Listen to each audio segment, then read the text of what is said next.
مشیر داخلہ پنجاب عمر سرفراز چیمہ نے کہا ہے کہ لانگ مارچ میں رکاوٹ ڈالنے والوں کے خلاف آئین اور قانون کے تحت کارروائی کریں گے۔ نیوز سے خصوصی گفتگو کرتے ہوئے مشیر داخلہ پنجاب نے کہا تھا کہ جو عہدہ مجھے ملا یہ بہت مشکل ٹاسک ہے۔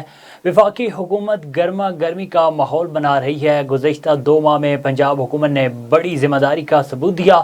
ہم کوئی بڑکے مار رہے ہیں، نہ ہی کوئی انتقامی کارروائی کر رہے ہیں۔ یہی فرق وفاقی اور پنجاب حکومت میں ہے۔ موجودہ کرپٹ ٹولہ عمران خان سے خوفزدہ ہے اور روز صبح سے لے کر شام تک میرے لیڈر کے خلاف بیانات دیتے ہیں۔ لانگ مارچ سے متعلق پوچھے گئے سوال کے جواب میں انہوں نے کہا کہ تحریک انصاف نے ایک پرامن احتجاج کی کال دی ہوئی ہے۔ ہمارا کام عوام کی جان و مال کی حفاظت کرنا ہے۔ پرامن احتجاج کرنے والوں کے راستوں میں کوئی رکاوٹ نہیں ڈالیں گے۔